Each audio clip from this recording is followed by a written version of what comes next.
Good evening, ladies and gentlemen, boys and girls, orcs, necrons, space breeds, whatever you might identify as. Hello! We're back once again. It's Team England's 40k podcast, Lion's Den. It's myself, Tony, captain of Team England, joined once again by Chris Kinnear, vice captain. Hello everyone. Happy to be here. Finally, we're at the stage. This is it now. Last few months. And we are joined by a special guest and soon-to-be frequent voice to join us hopefully on the Lion's Den podcast, Mr. Tom Lowman. Good evening, Tom. Hello, everybody. How are we doing? Good to be here. So, we have some exciting stuff to talk about tonight, because this episode is the long-teased. I think we said we were going to do this at the end of April, but that didn't work out. There's been a lot going on. England selection edition / episode, and we taken a little time to get here, but that is just the nature of picking the team, and it's been a really tough process this year. This is one of the busiest years we've had for applications. We've had the most players ever apply to play for Team England. We've had, I would say, the most number of high-quality players apply for Team England. It was really tough to kind of separate that out. And along the way, we have made some choices about coaching and support and how we're going to run things at WTC to hopefully bring more content to you, the 40k community, who are listening to this and have been supporting us on our journey so far, as we aim to go and actually do some, actual decent 40k playing this year at the WTC. And Tom, that brings us to you. I mean, we're tentatively going with England Astropath, Tom Lowman. I mean, I love it. Because for something you pulled out of your brain about a minute ago, I think it's great. I'm a big fan of it. Well, somebody in charge of communications whose head might pop, I think, is how we summarised it. That's the one. That's the one. Couldn't be more perfect. There's a risk I summon demons in, but we'll see. I'm hopeful. I think it'll be all right. So, Tom, tell us about some of the things that you hope to bring to Team England and the Lion's Den and our kind of social media presence over the next couple of months. Yeah, absolutely. So obviously I have done a bunch of kind of content stuff over the last couple of years with 6++, my channel, and I've obviously been doing the England selection and trying out for the team for the first time ever this year. So it's been an amazing process. I've got to understand it all a lot better. I've got to meet a bunch of people. And one thing we were talking about, coming out at the end of this selection was that, it'd be really good to have a really good kind of communications this year, make sure people know the team, know what's going on. I've sort of very well clued up. I think we'd started doing that last year. Last year was the first time I really followed WTC, and that was all thanks to Higgy and his little updates. Yeah. That was really exciting. I can't stress enough. I sit back at home. We're literally picking over all of that. Everyone's gossiping about every round and all of that. So I think the engagement and the kind of making WT something accessible, public facing. I think the game's already going that way. I think it's more visible and more engaged with than ever, as you saw this year. So we're going to be working on that. So to that effect, we're going to do some sort of running mini content series on the run-up to the event itself.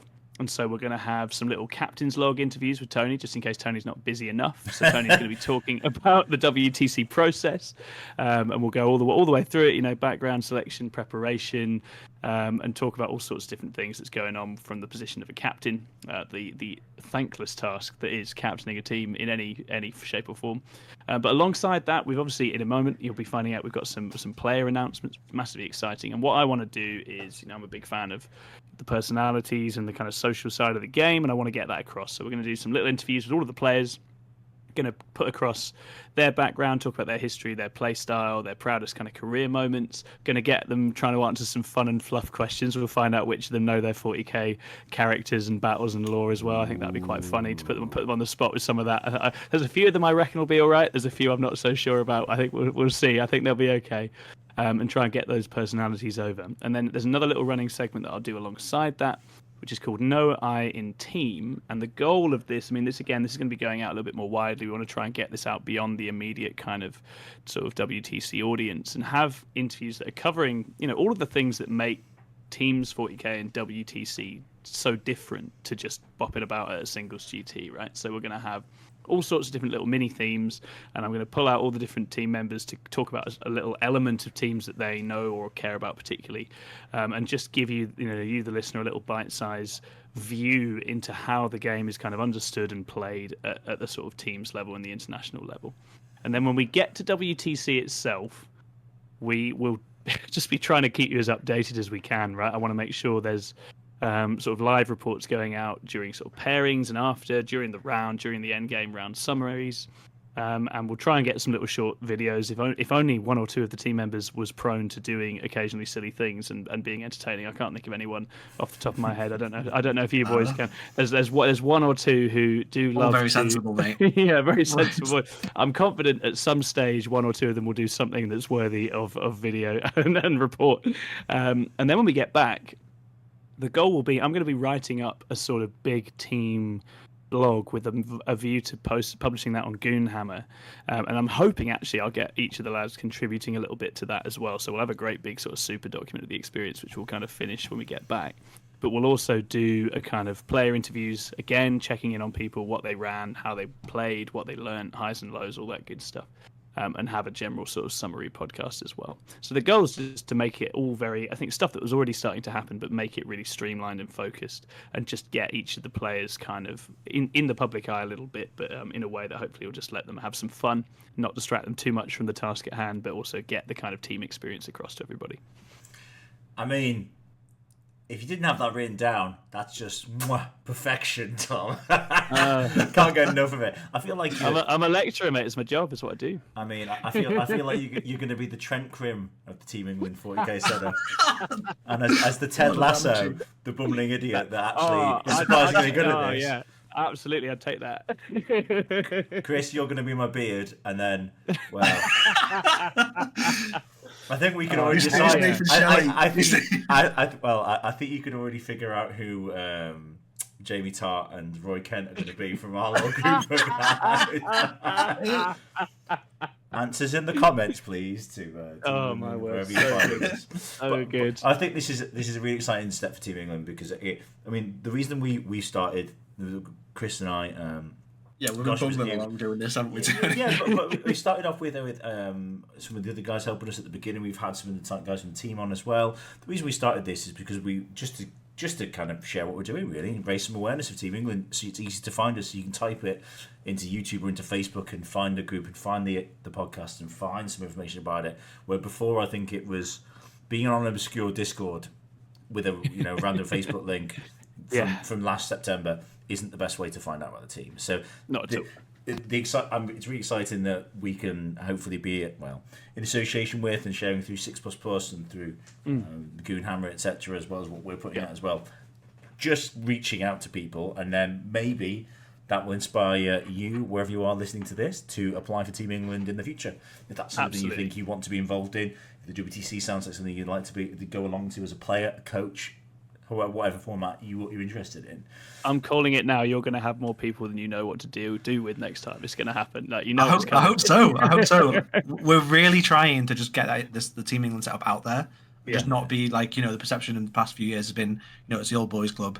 It's all only friends get in. We just want to open it as much as possible. We want everyone to feel completely welcome and just comfortable, just hanging around in our Discord. Like, I'm around all the time. Ask anyone. I literally just live on Discord. I am the Discord goblin.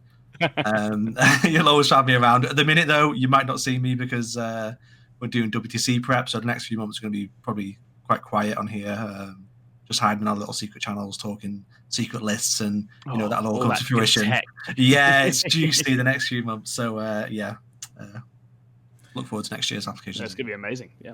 Well, at that point, should we start talking about this team of people that we've picked, who we think is our crack team that's going to win the WTC? Let's do it. What do you think, boys? First impressions, Tom. What do you think of this team we've assembled before we reveal any names? I'm quite chuffed because I had a couple of conversations with other people in the running, trying to sort of guess what we thought the kind of final 8 would look like, and I had a couple of picks that not necessarily everyone was necessarily thinking, but I think I pretty much nailed this 8, and I'm really happy with it. I think it's a really strong 8, and I think it's a really nice balance, and it's kind of like what you were saying, Chris. It's a little bit of a shift in terms of it recognises, some of the players and teams that have really broken through in the last couple of years. You can all guess which one, and I think it's a really nicely balanced team, but also I think it's got a great balance of kind of old and new players as well, and a lot of very known faces. So yeah, I think it's a really strong 8. What about you, Mr. Kinnear? What do you think? First year last year on the team, second year this year. Yeah, last year was an experience. This year we're there again. I'm really happy with the guys we've got on the team this year. I think, the guys that replied, the guys that they've beat to get on the team, it just shows the level of commitment and skill these guys have. So if you are applying for the team next year, just do what you can. These guys worked their arse off, and they really did. I they think really hard work is the running theme. If you look at the Yeah. people on there, and certainly having been behind the scenes, seeing the level of commitment and effort, willingness to adjust and adapt and get onto the right things and put the reps in, every single one of them has worked their asses off over the last few months. Before we announce this team, I just want to say just a personal thanks and shout out to Josh Roberts. Josh Roberts is now the 40k face of playtesting, balance updates, however you want to call it. The Warhammer community pages, the Meta Watch that they do, and he's the guy they bring on to go, this is what we've changed in terms of rules and points, etc. Josh was the England captain when I started in the WTC process over a decade ago now. This is my 11th year, and he'd been captain for a couple of times. He's won it 3 separate occasions. Wow. Placed as well, podiumed. He's been involved in the scene for ages. I think Josh has had to step back from the team, but has been representing with us all the year, because obviously I think it's hard to work for Games Workshop and lead all that and be part of a team set up for one of the biggest events in the world, 40k. So we just like to say thanks very much for all your support and your help over the years, and we'll miss having you there with us this year. But it's an exciting new step for the team, because I think this is another year where I can hold my hands up and say, for every single year I've been involved, we've brought at least one new player. And we're doing it again this year. And if that isn't a testament to it's not a boys' club, and we rotate and we look for new players, and if you're the best in terms of what we're looking for, commitment, attitude, the ability to play in a team and to work with the setup that we have, you can get a place in Team England. 100%. And so that is a team of myself. I decided that I do make the cut. I'm going to play 40k this year. Whilst I did enjoy coaching last year, and it was a really interesting side of it, I wanted to play. And I have, with the blessing of my peers, been picked this year. Chris is backing me up. Yes. This wasn't just a Tony's picking himself. The rest of the team actually had input in this. So well, that's the way. The thing is, we had a selections committee at the start of this year. It was myself, Matt Robertson, who's been WTC ref, WTC team captains before, and Chris. We were the kind of selection committee, but we did then pick some players earlier. We did bounce our opinions off them and go and see what they thought. And I think the team has almost picked itself from within as well. So it's been a very organic process, rather than I've gone in a room, come out and gone, that's my 8, pinned it to the wall, and everybody's clambered around to see if they made it. It's a team that is that. So it's myself, Chris, Manny Chima, world champion of Warhammer 40,000, probably doesn't need much introduction, but has been obviously representing England throughout the year, as well as Glasshammer Gaming, and both him and Vic Vijay of Team Ignite or the Fireside podcast have been 2 players that we announced much earlier in the year. I think it was October, November time, both for their kind of straight back into the tournament scene performances after last year's WTC, as well as their work and their effort and their prep and the importance of their role in last year's team performance. And we've added to that with Alex Harrison, who has been doing some sterling work with his various Space Marine lists and all sorts across the year. Nassim, I would say his last name wrong, but I'm pretty sure it's Nassim for Shane, who has been, there we go, not bad, who has been Captain Artillery all year and continues to pound people from afar unless they have Space Wolves. Unlucky now.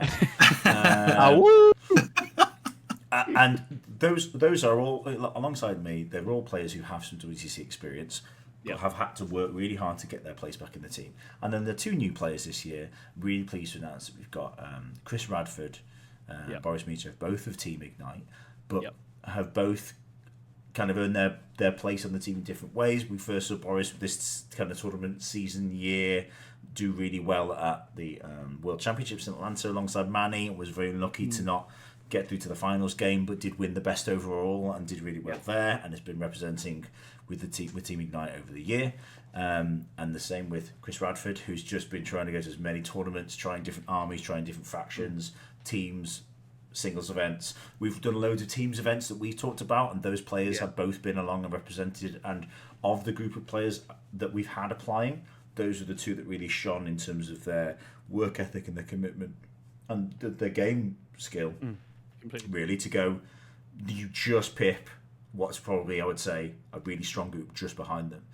And the way we've done it this year, slightly different, is that we've got our coaching setup of people who, I would say our first group is of general coaches is a mixture of players who've applied and just missed out on a playing spot this year.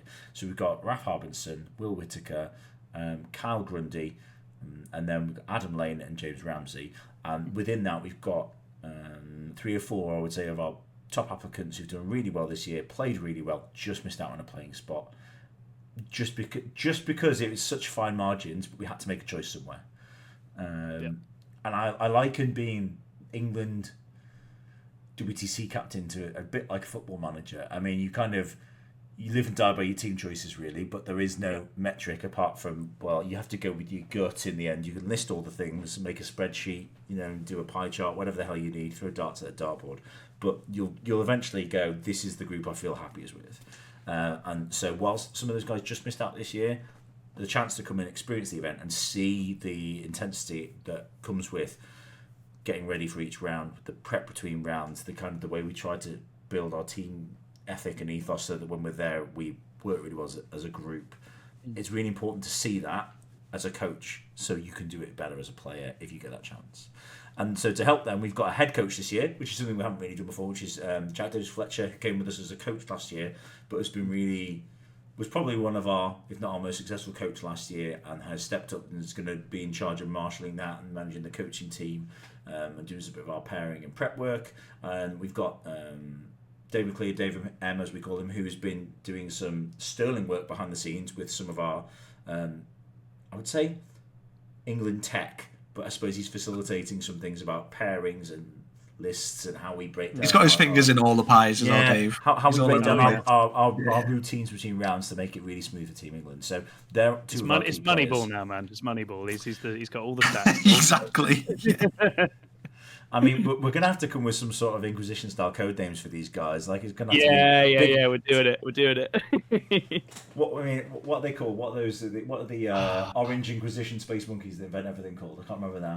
Jacaro, weaponsmiths. So Jack Jacaro, Davis Fletcher, and what was it? And then Dave Big Mac McLeod. There we go. So that's it. So.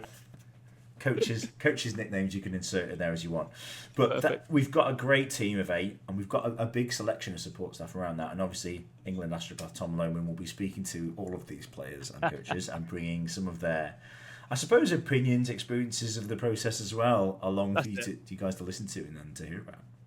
Yeah, I think it's worth highlighting, Chris and Boris making it into the first team for the first time, because I think they're both consummate professionals. They play incredibly high standard, they work incredibly hard, but they're also fantastic human beings. Like, they're really good fun to be around, they're real good sports, and I think it's really, really exciting to see them break into this team.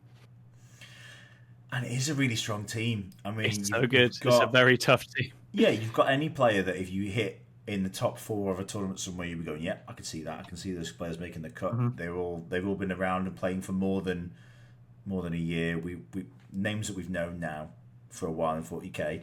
It's just those players have just edged it over others. And now we have the exciting phase of arguing about who plays what army. That is the official title. It's the England... no, I want the broken one. No, it's mine. Team England Civil War, where everybody scrambles.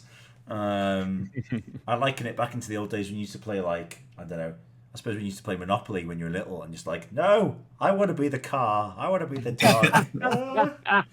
So good. Top hat's mine. Yeah, that's it. I was going to say, Manny's like, I'm always the top hat. There we go. Yeah, that's fine. But I think it's not that uncivilized.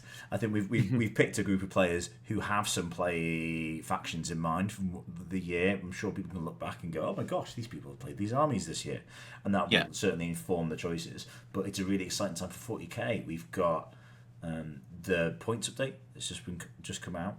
We've got a Tau Codex that has points and release in the next couple of weeks. We've just had a completely souped up and superpowered Orc Codex released alongside a rather anemic Custodes one. No comment about that to Games Workshop. But and then you've got the exciting broken jank that is Chaos Space Marines. That's always broken when it comes out. That looks tasty, doesn't it? It looks delicious. Yeah, it looks absolutely ruinous. I suppose the bonus is you can only take one of those.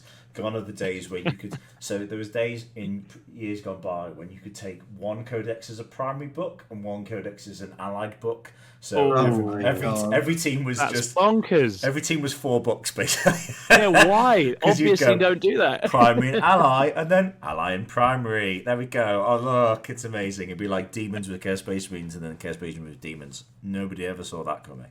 So that was exciting times. 40k's come a long way since then. What are you guys excited for in the current meta? Is there a book coming out or that's out just that you're like, ooh, that's interesting. I want to dig my teeth into that. Well, I'm just not sure what's going to come out now. Well, we've got the WTC deadline for rules changes is 1st of July. So there's only 7-8 weeks now until we hit that. It's not long. So we've got CSM coming out in a few weeks, and then I think on the roadmap is like GSC and Sisters, which but they say summer. Are they going to come? Are they not? This is the dance now. It's from a bias perspective, I'd love to see GSC come out like a grenade just before just before it starts, like completely full of absolute nonsense. As somebody who owns 3 of everything and 45 bikes in an army that can only take 30, please make GSC good again just before WTC, because I am ready. I think from a meta standpoint, actually, the data slate makes a bit more sense when you look at the books that are just dropping in Orcs and CSM. You're like, actually, it's a good thing that a lot of the armies have kept a lot of power and haven't been sort of radically adjusted, because those look strong. So I think you're going to need armies out there that can still hang, and it's going to be really interesting to see what those add to it. It's definitely going to change the game quite a lot, I think. I mean, I've been playing 40k long enough to remember the Iron Hands book when it came out, and everybody went, "Oh, I've got Space Marines." Or when Necrons came out, and it was Wraithwing, and everybody played Necrons, and it was like tournaments where 60 players out of 100 were running Necrons, and you're like, 40k is not in that place. No, we might bemoan a Guard Artillery list or say, "Oh yeah, this Eldar list is really good," but even Eldar at the height of their power this edition, they very quickly got nerfed, and they very quickly had counters come out, and I think they've been better than ever in terms of balancing it. I do think the game's in a good place right now. Completely, and it's 8-man teams, right? Doesn't, like, if one thing's a bit jacked, there's still so much more to do to win a round of 8-man teams. Well, the thing is, it's very different to last year though, where like Eldar was the big dog, very much last year. For England, Manny ran a double Wraith Knight, Wraith Guard, double Avatar list, and you look back at that now and go, God, that's just bonkers. But he had possibly the most fun any single person has ever had at the WTC, I think. His opponents, he was hoarding all that fun for himself. But well, his round stories were, when you're showing your battle scars at the end, were always like, "Oh, I did this crazy jank, and then I rolled these 6s, and it's just crazy." And you're like, "Yeah, of course, it's just impossible to play against." And in return, we had the same experiences. We had people playing Eldar. Just getting smashed. 5 or 6. I've got none. This guy's D-cannons came out and just wiped out 3/4 of my army. Like, it's just stuff like that. It didn't matter what you took in that index when it was raw power. It was just crazy. Yeah, completely. So I think we're definitely a long way from there. Yes. Yeah, absolutely. And I think just having detachments this time around makes it much more interesting as well, right? Because there's multiple ways to skin the same army. So even if a team's bringing something, they might bring a completely different expression of it. Certainly, again, the CSM bits we've seen teased today, there's at least a couple of different ways to play that. Necrons obviously have multiple ways to play. Orcs have multiple ways to play. And then it's about skewing and countering each other's, and it all gets very interesting very quickly. And that is where the best teams will separate themselves because at this submission, we all probably wait for that moment with as much excitement as the first round. That was honestly the most fun I had last year. Because we were all sat up waiting for that time, and then Jay, head ref, posted in the Discord is like, the lists are ready, they're all in. Should I post them? We're like, yes. It just did it. It was like 11 o'clock, and we were there, and we were just going crazy on Discord. Everyone was on. Oh, that was a really fun time. We had some players sad that they'd missed things. We had some players pleased that they'd done it. We had other players going, "Oh, my list hasn't got any hard counters." We had some players going, "Oh, this is you might think my matrix is going to be really bad." Like it is the make or break moment, because you can start to go, "I'm going to have a really good event," or "I've really missed something here," and that is we don't write lists in a vacuum. So the England setup has always been really good at talking to players about what they're running. I think we've never taken the approach of going, "You're running this list because I want it." We have done that maybe once or twice, but generally when that's come in, it's not been we said, "You've got to run it." We've all gone as an 8. Well, somebody's got to run that list because it's broken. It's that, like last year with the Eldar. Somebody's got to run that Eldar list. We're definitely not leaving the Eldar at home. So it's more that. I mean, remember the years when it was Storm Raven spam, and we were like, how many Storm Raven lists do we take? 2, 3? And it was just, that kind of allocation. And players did maybe bemoan it, but then tried it and went, yeah, it is powerful. I've probably got to run it, haven't I? Because I want to win games and we want to win the event. And again, this year is exciting. There are more than 8 factions that can make it to WTC. Completely. And the game is so balanced, yeah. I remember when Australia won it, not last year, probably the year before, and they brought some novel lists. They brought like the Necron OBSEC spam horde list. They brought a GC the cult list that did things that people didn't see come in with the big bike bombs. There was you can innovate at this level even now, just because you have something that on the WTC's own individual maps in the mission setup, you've just caught something or got a combo that people have just overlooked, just aren't running, or it's just in their meta, it isn't there. I mean, a prime example for me right now is like American Eldar. The Americans seem to really like an Avatar, a Wraith Knight, and then even the Incarn, and just chaff around it. But you go anywhere in Europe on BCP, you're not finding that list. It's not doing well.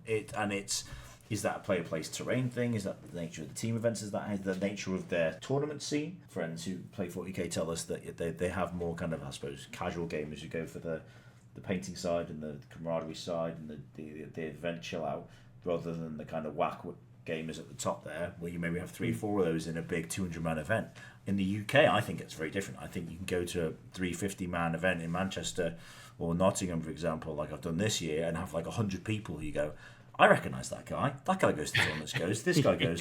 You play like the gentleman I played at the first round in Manchester who's like, oh, I've just got into the 40k tournament scene, so I've been to a tournament every weekend for 16 weekends, whatever it was. And I'm like, bloody hell. All right, that's a lot of games. Do you know what I mean? Just to practice. Although it's intense. It's intense. I think this is why we've got such a strong 40k team, though, because our scene is small, but it's cutthroat. Yeah, it's competition, isn't it? That's what inspires innovation and sort of leveling up. And we have such a running, brutal, recurring tournament scene where people are all throwing down with the very best all the time. And there's a lot of really good players that come out of that. Well, I am excited to see how the next couple of codexes come out and just completely ruin all our plans. Because this is you build a list now and you go, cool, I think I've handled everything. And then Chaos Space Marines comes out with 3 different archetypes. And you go, but one of those could ruin my day. And you're like, yeah.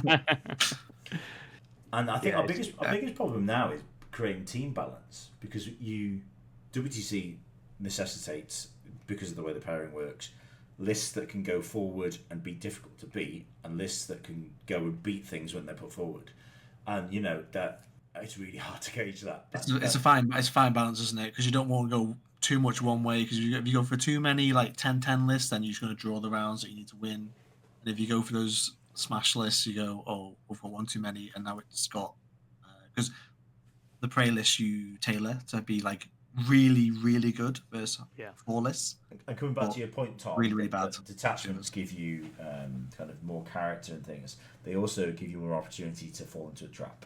or They to absolutely do. play within a closed group, or to be a bit Completely. narrow-minded, or to go, oh no, we've completely forgotten this, or we've completely not seen this, or I can't play the the worst thing is if you go into a matrix against a team and you go, I can't play half the lists, because that essentially means that you are kind of useless to the captain in pairing, because they're going to have to throw you at something that's probably going to be a bad matchup.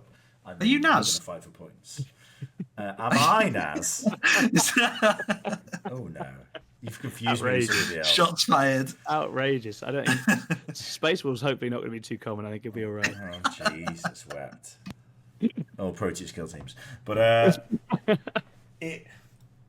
it's that's the exciting point now. Where we I suppose our content over the next coming weeks and months is going to be less focused on kind of, hey, we went to a tournament, this is what we tried, and we've done some bits of that. I know some comments we've had on previous videos has been, can we talk about army lists and how we do, how we're playing it.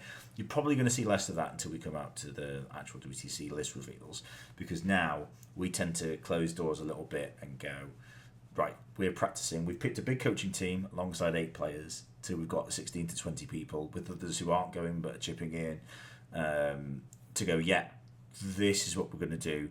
This is what we're going to practice. These are the things we're going to try. Whether it's on TTS, whether it's in person, you're probably going to see us less at singles events or team events with our WTC bits, because we tend to close down and keep that stuff secret.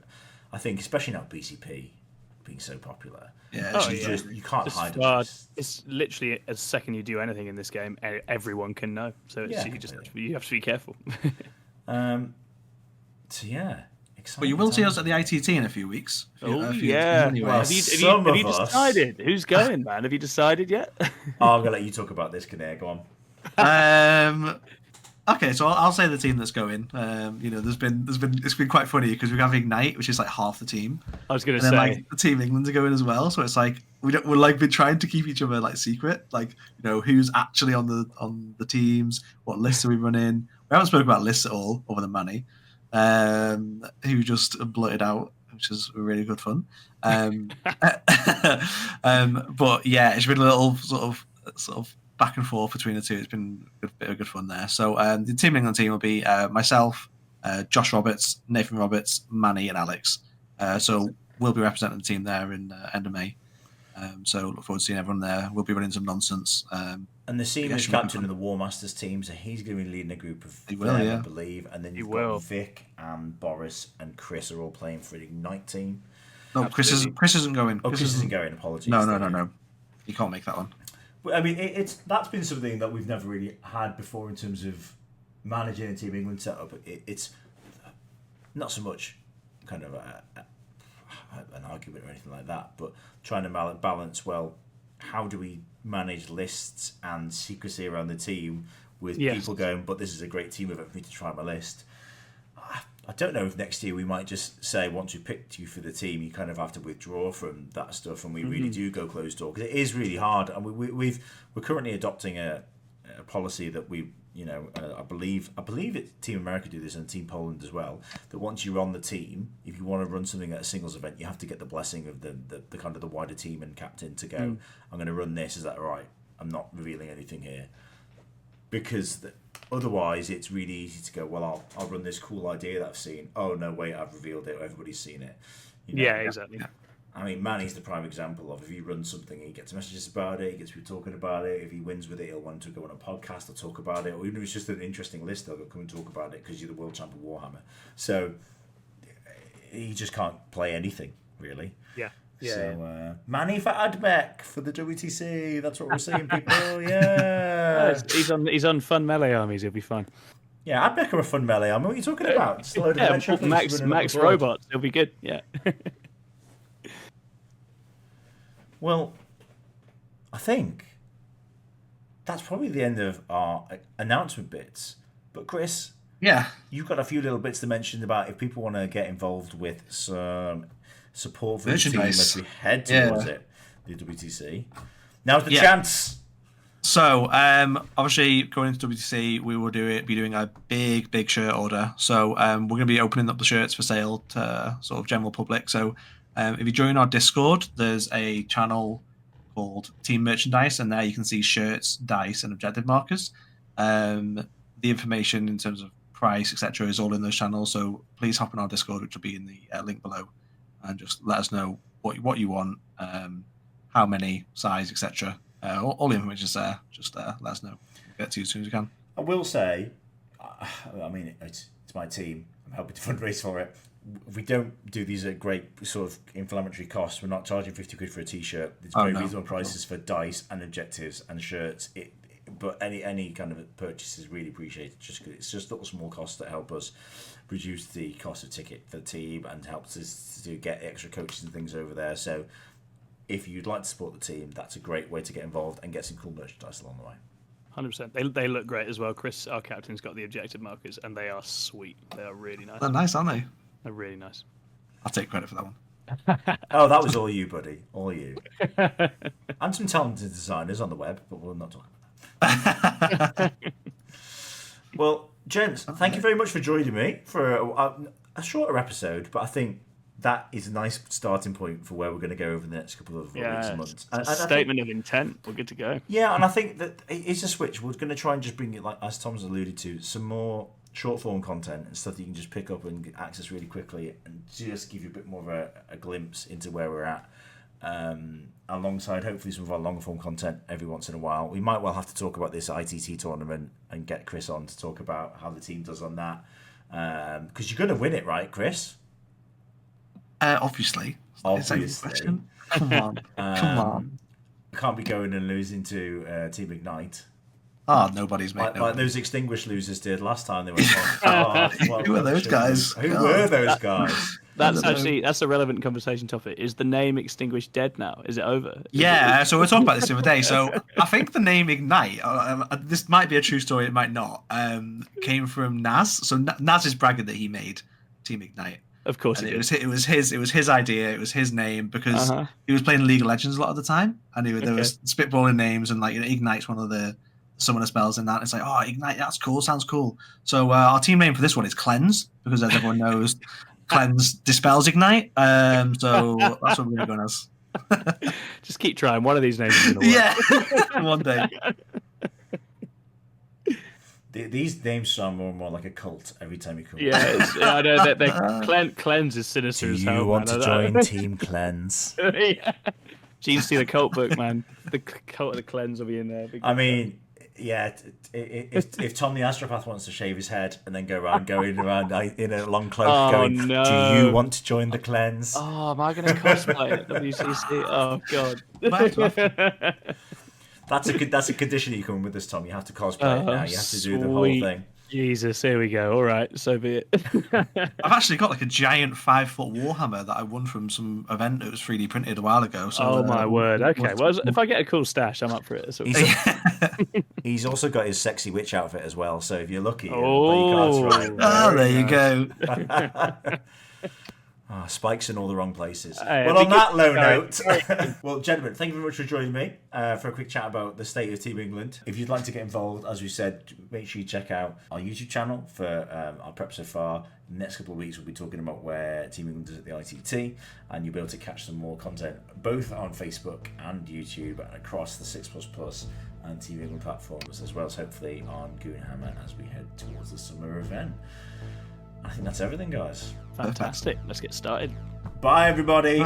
Bye. So at the end of another successful episode, the only thing left to say is if you guys could hit the like button and even hit the subscribe button for us, that would really help us to grow on YouTube. You can find out more about Team England through our Facebook link below and our Discord. Feel free to join and get involved there. If you do want to even support Team even further than that, you can find us over on Patreon as well. And this podcast is available via Spotify and all good podcasting services. Until next time.